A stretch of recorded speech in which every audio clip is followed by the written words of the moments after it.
मंत्री विलेस MD north Bihar power distribution company and also ग्रेडा शुक्ला सर,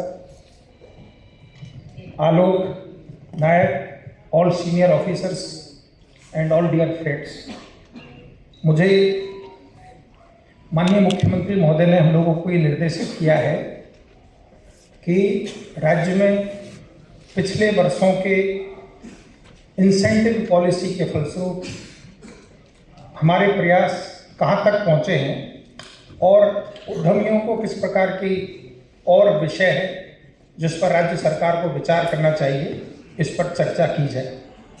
माननीय मुख्यमंत्री के आदेश के अनुपालन में, मंत्री महोदय के मार्गदर्शन में हम लोगों ने आज ये उद्यमी पंचायत का आयोजन किया है।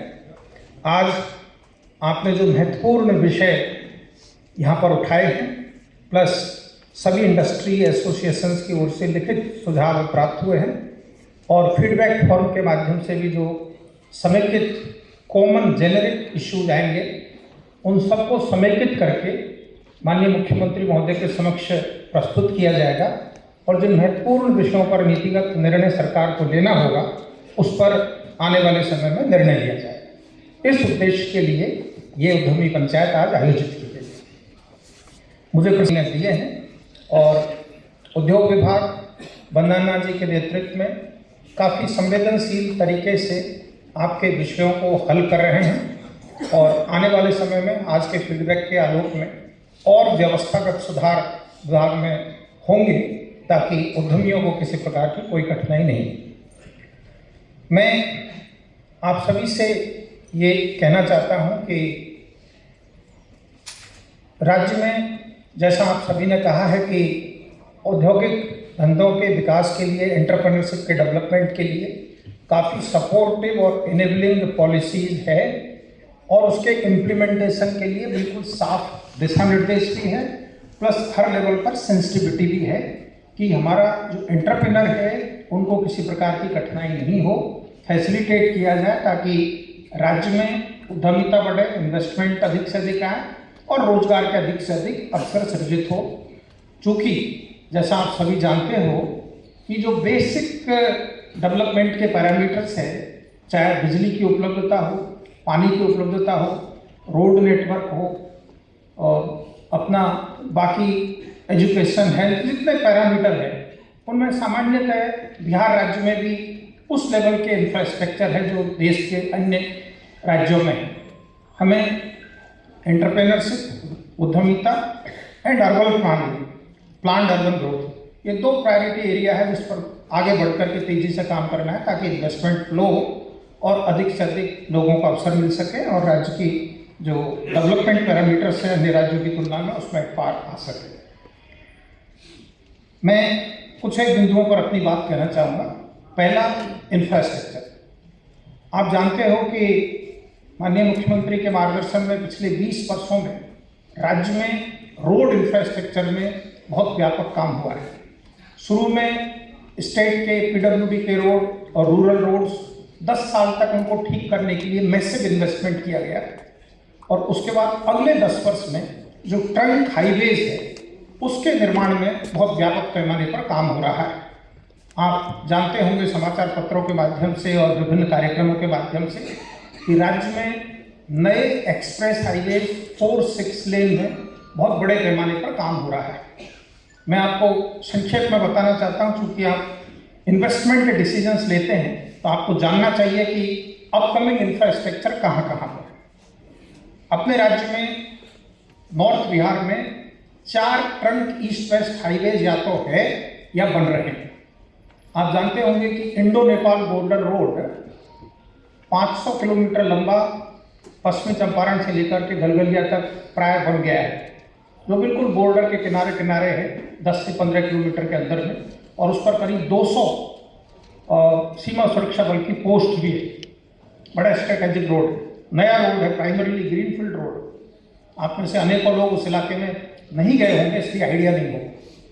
दूसरा एक्सप्रेस हाईवे गोरखपुर से सिलीगुड़ी, वर्तमान ईस्ट वेस्ट कॉरिडोर के नॉर्थ में करीब on an average 25-30 kilometre north होकर के 6 लेन हाईवे का प्लान हुआ है, जो इस साल के बजट में, यूनियन बजट में घोषित हुआ था। उसका अलाइनमेंट फाइनल हो गया है। अब लैंड एक्विजिशन की कार्रवाई शुरू होगी। आप अपना इन्वेस्टमेंट के डिसीजन लेते समय इन फ्यूचरिस्टिक इंफ्रास्ट्रक्चर को जरूर ध्यान में रखें, क्योंकि उस इलाके में अभी इंडस्ट्रियल एक्टिविटी बहुत कम है, लेकिन ये सब हाईवेज का नेटवर्क जब आ जाएगा तो शायद एग्रीकल्चर रिच उस इलाके में काफ़ी अपॉर्चुनिटीज रहेगी, तो उसको आपको ध्यान में रखना चाहिए। उसका अलाइनमेंट अब पब्लिक डोमेन में। तीसरा हाईवे हमारा ईस्ट वेस्ट कॉरिडोर पहले से ही है। चौथा हाईवे जो इस साल के यूनियन बजट में फिर अब घोषित हुआ, पटना पूर्णिया एक्सप्रेस वे। माननीय मुख्यमंत्री का ये विजन है कि राज्य के किसी भी कोने से 5 घंटे में पटना आना संभव हो सके, इस तरह का इंफ्रास्ट्रक्चर क्रिएट हो। हम लोग इसको देखते थे कि किशनगंज, पूर्णिया, अररिया, उन सब इलाकों से, कटिहार से 5 घंटे में आना थोड़ा मुश्किल होता था। तो फिर सोचा गया कि पटना से पूर्णिया की फास्टेस्ट कनेक्टिविटी कैसे की जाए।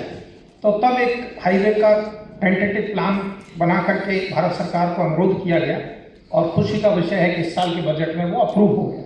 और उसका जो अलाइनमेंट हुआ है वो संयोग से ऐसा हुआ है कि दिलवारा सारण से लेकर के पूर्णिया तक का 250 किलोमीटर लंबा नया हाईवे ग्रीनफील्ड खेतों में होकर, जहाँ पर विकास की किरणें छोटे छोटे रोडों के रूप में थी, अब वो पूरा हाईवे डेवलप होगा तो उसमें कितना मैसिव इन्वेस्टमेंट अपॉर्चुनिटीज आएंगी। इसके बाद छपरा से लेकर के छपरा वाला जो रोड है वो तो दिल्ली तक कनेक्टेड है पूर्वांचल एक्सप्रेसवे के माध्यम से, और वो बलिया होते हुए छपरा आ रहा है। फिर छपरा से हाजीपुर होते हुए 4 लेन होते हुए फिर हाजीपुर से आपका बरौनी से फिर कटिहार, ये सब भी हाईवे डिफरेंट फेजेज में डेवलप हो रहा है। इसी तरह साउथ में अपन चले गंगा के दक्षिण में, तो बक्सर से भागलपुर होते हुए मिर्जा चौक तक 4 लेन डिफरेंट पार्ट्स में ऑलमोस्ट बन गया है। सिर्फ मुंगेर से मोकामा पोर्शन बचा हुआ था, जिसका भी अभी आप लोगों ने सुना होगा।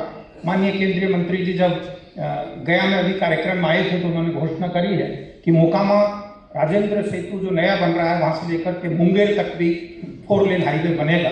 सो that will result into a 4 lane highway connectivity from Buxar to the eastern most point Mirza Chowki of Bihar. उसके फर्दर आगे जब अपन चलते हैं तो SF-78 ऑनरेबल चीफ मिनिस्टर साहब का विजन प्रोजेक्ट बीटा सरमेरा, ये बिल्कुल पटना से 25-30 किलोमीटर दूर होते हुए पटना रिंग रोड का काम कर रहा है और सरमेरा तक जा रहा है। उसके बाद आगे चलते हैं तो फिर हम लोग का सहार, अरवल, जहानाबाद, शेखपुरा वाला हाईवे है, उसके भी आगे चल के चौड़े होने की प्लान है।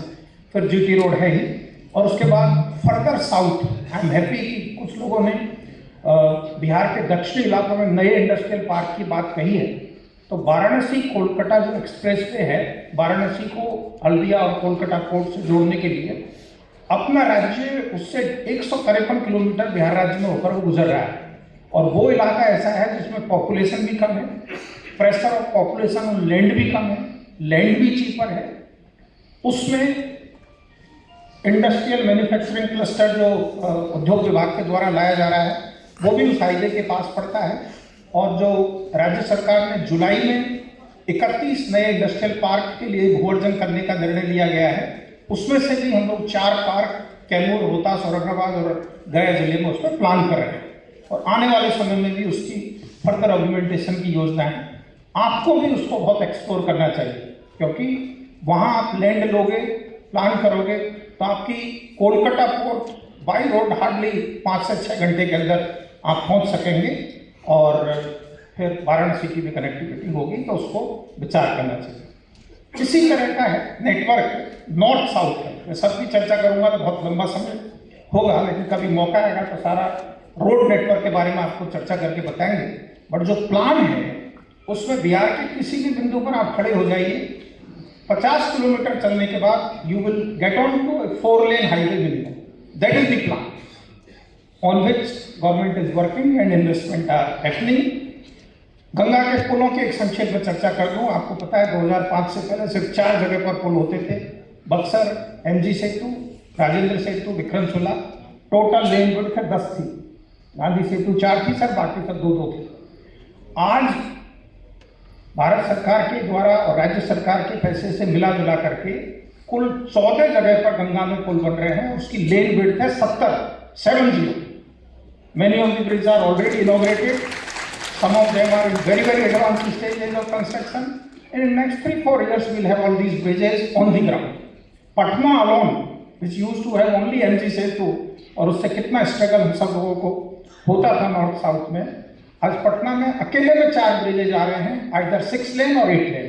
दीघा से airport as part of ring road, JP Setu 2 lane plus new 6 lane, Gandhi Setu 4+4 and Kachchi Dargah Bidupur 6 lane bridge.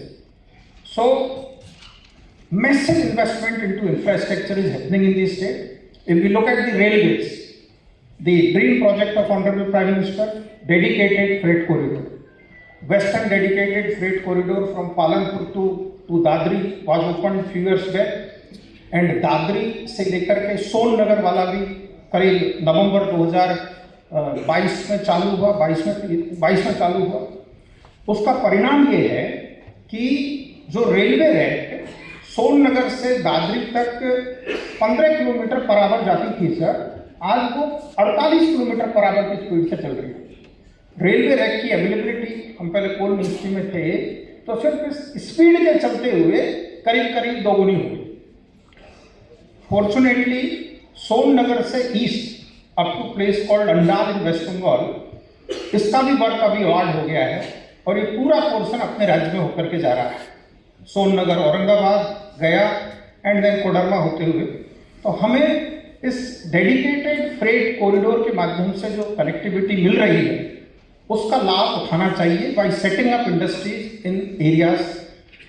और डेडिकेटेड फ्रेट कॉरिडोर से राज्य के अन्य हिस्सों को जोड़ने वाली जो रेलवे लाइन है, चाहे वो तिलैया राजगीर ये हो, चाहे उधर आरा सासाराम हो, सब रेलवे लाइन में जहाँ जहाँ कंजेशन है वहाँ रेलवेज के द्वारा आइदर तो रेल ओवर रेल बनाया जा रहा है या बाइकर बनाया जा रहा है.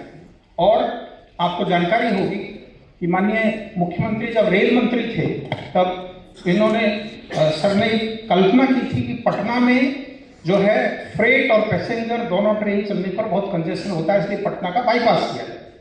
सो नेरूरा, दनियामा, शेखपुरा रेलवे लाइन में 2003 में काम शुरू हुआ. खुशी का विषय है कि रेलवे के द्वारा इस साल ये परियोजना पूर्ण होने वाली है और ये पटना के बाईपास के रूप में अपन को उपलब्ध होगी. तो this will also bring in tremendous logistic cost reduction. इसी तरह if we come at the power, आप जानते हो कि 2005 में we were using only 700 megawatt power और अभी इन्होंने रिपोर्ट किया हम लोगों को कि 8000 प्लस कंज्यूमशन हो गया है समटाइम्स में.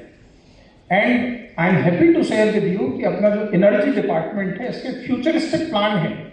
हमारा एनर्जी 2030 प्लान है कि अगले साल कितना मेगावाट चाहिए, कहाँ से आएगा, उसके आगे कितना चाहिए, कहाँ से आएगा, उसके सारे प्लान से. नवीनगर में 2400 मेगावाट का कैपेसिटी ऑगमेंटेशन हो रहा है, पीरपैंती में 2400 का नया थर्मल पावर प्लांट बन रहा है.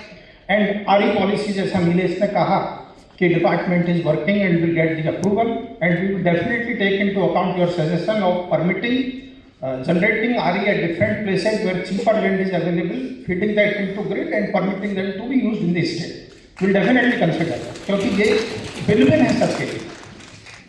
हमें आप सभी को मेरा ये अनुरोध है कि आप अपनी यूनिट को नेट जीरो जरूर करो.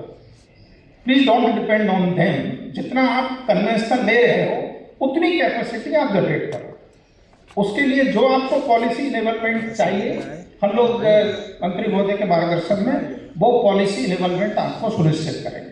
बट आप एक इंडिविजुअल लेवल खुद नेट जीरो जरूर हुई. हम हर कोई ये नहीं सोचेगा कि मान लिया कि सचिवालय नेट जीरो हो जाए, मान लिया हर इंडस्ट्री नेट जीरो हो जाए, तो अपनी आरई कैपेसिटी बढ़ेगी. रूफटॉप सोलर में अपने राज्य में अभी बहुत तेजी से काम नहीं हुआ है, लेकिन नीलेश के प्रयास से करीब 10 लाख लोगों ने सूर्य घर के अंतर्गत अप्लाई किया है और इन्होंने 200 प्लस वेंडर्स को इम्पेनल किया है. हम लोग उन सब वेंडर्स को इसी अधिवेशन भवन में बहुत जल्दी बुला करके बात करना चाह रहे हैं कि आफ्टर ऑल जो 10 लाख लोग इंटरेस्टेड है तो why it is not taking of. शायद बैंक का लिंक का कुछ इशू है तो उसको भी बैंकों के साथ बात करके हल करेंगे. पर लोन मिलने का भारत सरकार ने प्रावधान किया है, so will take advantage thereof. Coming to gas, आप जानते होंगे कि ministry of petroleum and natural gas राज्य सरकार को अनुरोध किया और उन्होंने इन्वेस्टमेंट किया सभी विभागों ने ROW परमिशन का पोर्टल खोला और तेजी से ROW परमिशन दी। रिजल्टेंटली आज 1800 किलोमीटर लंबा अंडरग्राउंड गैस पाइपलाइन है राज्य में, और सभी 38 सिटी हमारे सिटी गैस डिस्ट्रीब्यूशन नेटवर्क से कवर है, and it is expanding in very fast manner. मैं तो आप सभी से अनुरोध करूंगा, चेयरमैन साहब, स्टेट पॉल्यूशन कंट्रोल बोर्ड ने कहा कि please turn on to gas based industries. उसमें कहीं कोई जरूरत हो, कोई कोऑर्डिनेशन रिक्वायर्ड हो तो बताइए। हम लोग यहाँ MOPNG के ऑफिसर्स हैं, हमसे कोऑर्डिनेट कर लेंगे एंड विल फैसिलिटेट। आप गैस पर ही जाइए ताकि ग्रीन की तरफ हम लोगों का। Then coming to telecom, Arvind is from telecom service and Department of IT is working very closely with Department of Telecom, Government of India. आप जानते हो कि जहाँ मोबाइल यूजर्स की संख्या में अत्यधिक वृद्धि हुई है, डेटा यूजेज में पिछले 5 वर्षों में 26 गुना वृद्धि हुई है। 26 टाइम डेटा यूजेज में वृद्धि हुई है बिहार में। This speaks of the capacity, the young generation, the access to the global knowledge, and of course 45,000 tower है अपने राज्य में। All GPs, 8,400 GPs are now having optical fibre connectivity, जहाँ पर मंत्री साहब और पंचायत राज विभाग में मिलकर के right to public service commission, जो 52 प्रकार की सेवाएं सरकार देती है, वो सभी सेंटर हर पंचायत लेवल पर चालू कर दिया है ताकि लोगों को ब्लॉक तक नहीं आना पड़े। देन ऑफ कोर्स अर्बन पर बहुत फोकस है। So road, rail, power, gas, telecom, urban, on all fronts काम हो रहा है। आपके सुझाव निश्चित ही जो आज आए हैं वो लाभकारी होंगे। एक दो विषय और, एक बात हुई थी private sector led industrial park development. कुछ राज्यों ने पॉलिसी बनाई है, उसका ड्राफ्ट हम लोगों ने मंगाया है, हम लोग उस पर विचार कर रहे हैं। एंड उसके अंतर्गत जैसे एक राज्य में है कि वो 10 से 50 एकड़ का प्राइवेट लैंड को इंडस्ट्रियल पार्क के रूप में परमिट करते हैं और पर एकड़ कुछ इनिशियल पैसा देते हैं एज लोन एट 1% इंटरेस्ट, जिससे वो कॉमन फैसिलिटीज डेवलप कर सके डेवलपर। एंड देन उससे जो इंडस्ट्रियल पार्क्स बनते हैं वो इंडस्ट्रीज को देते हैं और किस्तों में वो पैसा लौटा देते हैं, एंड एंटायर लैंड का यूज इंडस्ट्रियल हो जाता है।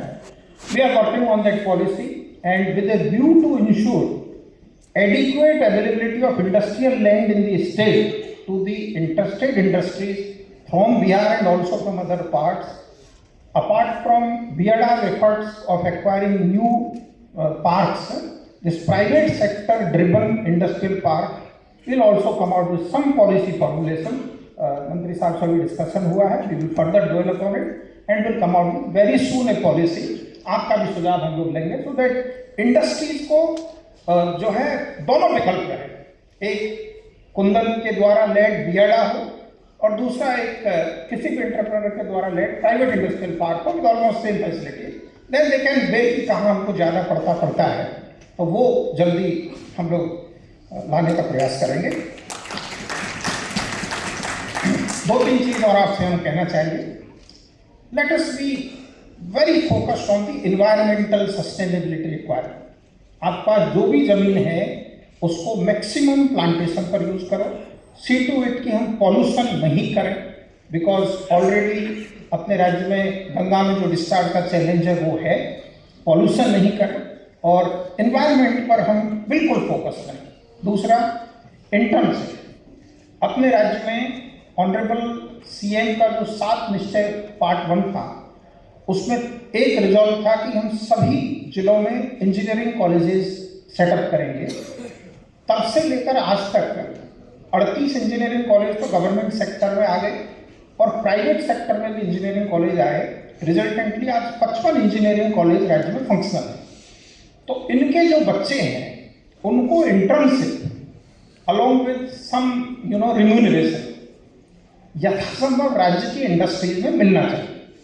सो I urge all of you, depending on आपकी कैपेसिटी के अनुसार, कि अपने राज्य के बच्चों को इंटर्नशिप ऑफर कीजिए और थोड़ा रिम्यूनरेशन भी दीजिए, बिकॉज इंजीनियरिंग कॉलेज में पढ़ने वाले बच्चे सामान्य आय वर्ग के होते हैं, दे नीड असिस्टेंस, तो ये आप जरूर करें। और एक है कॉर्पोरेट सोशल रेस्पॉन्सिबिलिटी। राज्य में कई इंडस्ट्रीज को, कई वेंचर्स को 2% के मैंडेटरी नॉर्म्स के अनुसार काफ़ी कैपिटल अवेलेबिलिटी है, लेकिन उसकी विजिबिलिटी नज़र नहीं आती कि वो 2% जा कहाँ रहा है।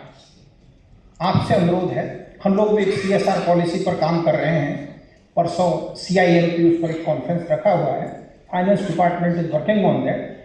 But I request all of you कि जिस प्रकार देश के अन्य हिस्सों में CSR के माध्यम से विजिबल इम्पैक्ट हो रही है नीडी सेक्शन को, आप भी सोचें ताकि उसका लाभ यहाँ के लोगों को हो सके।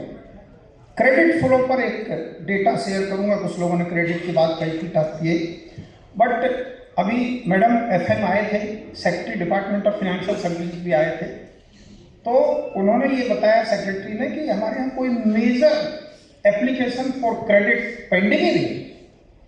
एंड जब डेटा हम लोगों ने देखा सर, 2015 में कॉमर्शियल बैंकों से MSME सेक्टर को 8,000 करोड़ रुपए का क्रेडिट फ्लो हुआ था। स्लोली बढ़ता गया आपकी पॉलिसी के फलस्वरूप लास्ट ईयर 23-24 में 77,000 करोड़ का क्रेडिट फ्लो हुआ है to the MSME sector from commercial, 8 times 9 times. और उन्होंने ये अश्योर किया है कि हमारे पास जो भी वायबल प्रपोजल आएंगे, क्रेडिट का कोई इशू नहीं, and industries department is there to coordinate and facilitate with you, and of course finance department. तो मेरा आपसे अनुरोध है कि इस पर विचार कर लें। और अभी इंडिविजुअल फीडबैक को देखने से ऐसा प्रतीत हुआ कि grievance redressal mechanism at industries department को और मजबूत करना चाहिए। वंदना जी से अभी बात हुई थी कि एक पोर्टल हम लोग सेटअप कर देंगे जिसमें आप अपनी जो ग्रीवांसेज है उस पोर्टल पर रजिस्टर कर सकें, ताकि और उस पोर्टल की विजिबिलिटी सभी स्टेक होल्डर विभागों तक रहेगी, ताकि समयबद्ध उसका निष्पादन हो सके। और उस पोर्टल के डैशबोर्ड पर सेक्रेटरी इंडस्ट्रीज और MD बियाडा एंड बाकी सभी लोग देख सकें, ताकि इंडस्ट्री के जो वो सामूहिक निष्पादन हो सके। मैं और आगे 1-to-1 जब हम लोग कभी बात करेंगे तो डिस्कस करेंगे, but I am very happy to be among you and based on your input the issues which are impact investment flow and the growth will definitely formulate the issue and honorable CM के समक्ष सबको रखा जाएगा।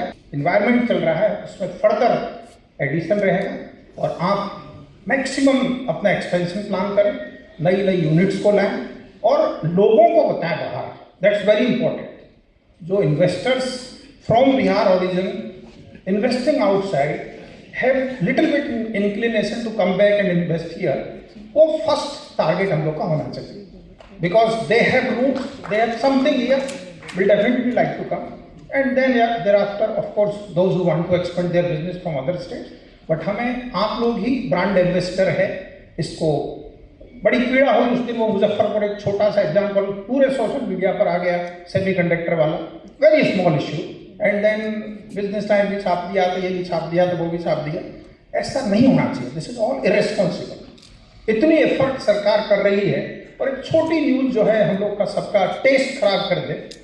We need to be very very responsible citizen. So with this I once again thanks all of you. जय हिंद।